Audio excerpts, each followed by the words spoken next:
जैसा कि कलकत्ता यूनिवर्सिटी में आपने देखा है कि ऑलरेडी आपके एग्जाम्स के डेट, चाहे वो सेमेस्टर 2 हो, 4 हो या 6 हो, अनाउंसमेंट हो चुका है। आपको किस दिन कौन सा एग्जाम लिया जाएगा, रूटीन भी निकल चुका है। अब आप सबको ही जानते हैं कि अभी तक तो ऑनलाइन हो रहा था, तो काफी स्टूडेंट्स को ये होप था कि 2, 4 और 6 भी ऑनलाइन ही होगा। लेकिन अचानक क्या हुआ कि ऑफलाइन का बात आ गया और ये सारे स्टूडेंट्स, मैक्सिमम स्टूडेंट्स तो तैयारी नहीं कर रहे थे, सोच रहे थे ऑनलाइन होगा तो चलो भाई ऑनलाइन में तो कर ही लेते हैं।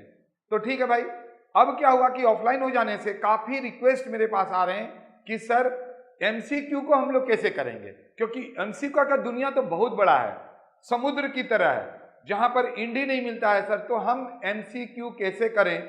अगर कोई आपके पास ट्रिक टेक्निक है तो बताइए, ताकि किसी तरह से इस बार हम लोग एमसीक्यू में पास हो जाए। भाई पास हो जाए यार, एमसीक्यू का मतलब तो आप जानते हैं ना, मल्टीपल चॉइस क्वेश्चंस दिया रहता है, उसमें चॉइस दिया रहता है। लेकिन सारे स्टूडेंट्स के लिए नहीं, मैक्सिमम स्टूडेंट्स के लिए एमसीक्यू का मतलब होता है मोस्ट कंफ्यूजिंग क्वेश्चंस। कंफ्यूज हो जाते हैं देख के कि आंसर क्या होगा। इस कंफ्यूजन को दूर करने के लिए बहुत सारे ट्रिक हैं, लेकिन ट्रिक में जाने के पहले अगर आप मेरे चैनल पे नए हैं तो हम आपको रिक्वेस्ट करेंगे कि सबसे पहले माथुर सर क्लासेस को आप सब्सक्राइब कीजिए, और अगर मेरा ट्रिक और टेक्निक अच्छा लगा तो आप इसको शेयर भी कीजिए, क्योंकि आपको पता है कि हम काफी दिनों से, खुद में जब बैंक में हूं तो हम ऑलरेडी कंपटीशन का भी तैयारी करवाते हैं, जहां पर हम ये स्टूडेंट्स को बताते हैं कि अगर एमसीक्यू आपसे नहीं बन रहा है तो कैसे आप ट्रिक और टेक्निक को यूज करके एमसीक्यू कर सकते हैं। तो भाई वही एमसीक्यू आजकल कहां कहां आते हैं, तो भाई बीए हो, बीएससी हो, बीकॉम हो, बीबीए हो, सीए हो, सीएस हो, सीएमए हो, आजकल फाउंडेशन सीए, सीएस, सीएमए में भी आप देखते हैं कि एमसीक्यू का चक्कर आ गया है। तो अगर आप बेहतरीन how to score 70% plus in MCQ without preparation, चौंक गए ना? क्या आपको लग रहा है यार बिना पढ़े 70%? तो आप अगर नहीं पढ़े हैं तो अभी से पढ़िए, क्योंकि अगर आप सिर्फ रीडिंग भी कर लेते हैं ना एमसीक्यू, तो एग्जाम के वक्त जैसे ही वो क्वेश्चन आता है तो आपका माइंड सिग्नल देता है कि ये होगा। या तो आप ये कीजिए जो बेस्ट वे है, तो आज से ही आप एमसीक्यू का बुक लीजिए, पढ़ना शुरू कीजिए, हो जाएगा। लेकिन अगर अभी तक आपके पास समय नहीं है तो आइए उस ट्रिक की तरफ चलते हैं बिना समय खराब किए हुए। तो पहला ट्रिक है, अगर क्वेश्चंस में ऑल द अबव या नन ऑफ दीज रहता है, ऑल द अबव या नन ऑफ दीज रहेगा तो 70 to 80% चांसेस होता है कि वही आंसर सही होगा। तो आप एमसीक्यू में चॉइस को देखिए, अगर चॉइस में आपको ऑल ऑफ द अबव और नन ऑफ दीज मिले तो आप उसको टिक कर दीजिए। ट्रू और फॉल्स के भी क्वेश्चंस आते हैं, तो ये देखा गया है कि चांसेस 60% ट्रू की तरफ जाता है। यानी अगर आपको ट्रू और फॉल्स वाले में नहीं कुछ पता चल जाए कि क्या करें, तो आप ऑलवेज ट्रू के साथ जाएं। अगर आपका आंसर रहता है ना, कोई छोटा रहता है, कोई उससे बड़ा आंसर रहता है, कोई बहुत बड़ा आंसर रहता है, तो जनरली ये देखा गया है कि अगर आपके चॉइस में लॉन्गेस्ट आंसर है तो जनरली वही आपके आंसर होते हैं। और ये तो बहुत तगड़ा मेथड है, यूज एलिमिनेशन मेथड। जैसे यहां पर आप देख रहे हैं कि यहां पर 20 है, 10 है, 20 का मेजॉरिटी ज्यादा है, तो भाई ये तो आंसर हो ही नहीं सकता है। अब आइए चलते हैं ऊपर की तरफ। आप बोलेंगे सर 3 हो गया, आइए ना अभी देखते हैं।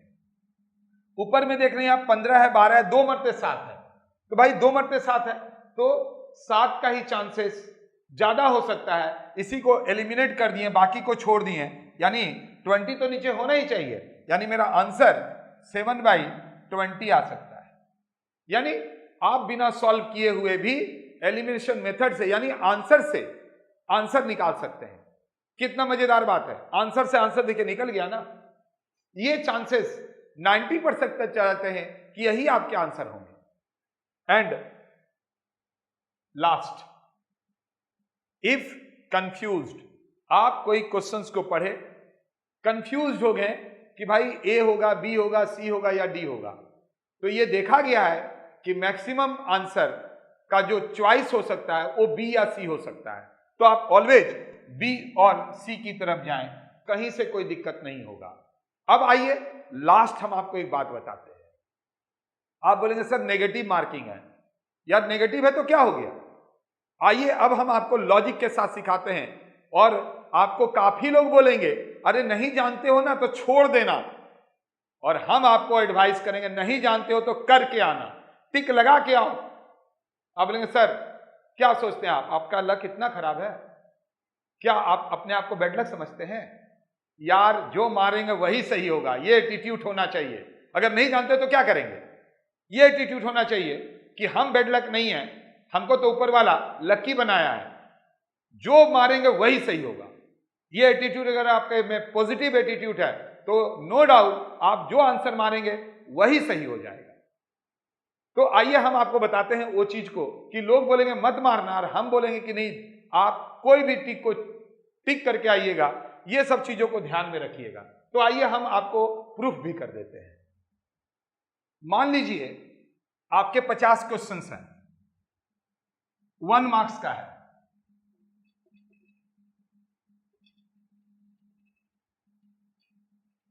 अब ऐसा मान लेते हैं आप पढ़ के ही नहीं गए, यानी आपने उसको पढ़ा, आपको पता चला हम एक भी नहीं जानते हैं। क्या आपको बताया छोड़ के आना, फेल हो गए ना? हुए कि नहीं हुए? क्योंकि आपको किसी ने एडवाइस किया था छोड़ के आ जाना। आप बोलेंगे सर ऐसा कौन मूर्ख रहेगा जो कोई एक भी नहीं पढ़ के आया है? हम आपको पॉसिबिलिटीज बोल रहे हैं, अदर वे में मत लीजिए, क्योंकि हम जानते हैं आप हमेशा अदर वे में लेके कमेंट करना शुरू कर देते हैं। मैंने पॉसिबिलिटीज बताया तो भाई छोड़ के नहीं आना है। अब आइए देखते हैं कि अगर आप सभी को पता है कि 1/4 नेगेटिव मार्क होता है, आप 50 में से कितना सही कर सकेंगे? मान लेते हैं कि जो ट्रिक मैंने बताया उसमें आप गए और उसमें आपने ट्रिक से, तो देखिए आप अगर अपने आप को बोलते हैं कि नहीं सर कैसे सब सही हो जाएगा, चलिए मानते हैं 30 सही हो गया और 20 क्वेश्चंस गलत हो गया, तो 30 नंबर तो यहां पर आ ही गया आपका। देखो इसको थोड़ा मिटा रहे हैं, 30 मार्क्स आ गया और 20 क्वेश्चन जो गलत हुआ 1/4 करके 5 नंबर चला गया, तो 30 में से 5 चला गया, भाई 25 नंबर तो आया ना आपका। आप क्या इतना बुरा है, आपका तकदीर उस दिन इतना बुरा है कि ये ट्रिक को यूज करके 50 में से 30 नहीं सही होगा? भाई मैंने तो 40 नहीं बोला ना आपको खुश करने के लिए, 50 में 50 भी नहीं बोला। आप खुद सोच के देखें कि 50 चीजों को अगर आप एट रैंडम मारेंगे तो 30 सही नहीं होगा। अरे होगा, 30 सही होगा तो 20 गलत होगा, 1/4 गया तो 5 गया 25, 50 में से 25 50% हुआ, 50% आप मार्क्स लेकर आएंगे। आप बोलेंगे सर आप तो 70% लिखे हैं, बस थोड़ा सा 30 के जगह जहां 35 हुआ तो आप काउंट करके देख लीजिए 70% होता है कि नहीं। प्रूफ कर दिए यार, माथुर सर कोई भी चीज को प्रूफ करता है, ऐसे ही नहीं बोलता है। इसीलिए आप मेरे चैनल को सब्सक्राइब कीजिए और ऐसे ही वीडियो को देखने के लिए आप शेयर भी कीजिए वीडियो को। देखेंगे आगे आने वाले समय में हम एक वीडियो लेकर आ रहे हैं जहां पर हम आपको बताएंगे कि एग्जाम के पहले और एग्जाम के बाद आपको क्या नहीं करना चाहिए, यानी क्या नहीं करना चाहिए। कॉमन जो आप मिस्टेक करते हैं जिसके चलते आप बर्बाद हो जाते हैं, आपको हम वहां पर भी बचाएंगे। तो मेरा एम यही है जी कि आप डरिए मत। आप बोल रहे हैं कि सर थोड़ा हेल्प कीजिए, मैंने पूरा हेल्प कर दिया, आपको पूरा हेल्प कर दिया, ठीक है। तो फिर मिलते हैं नेक्स्ट वीडियो में।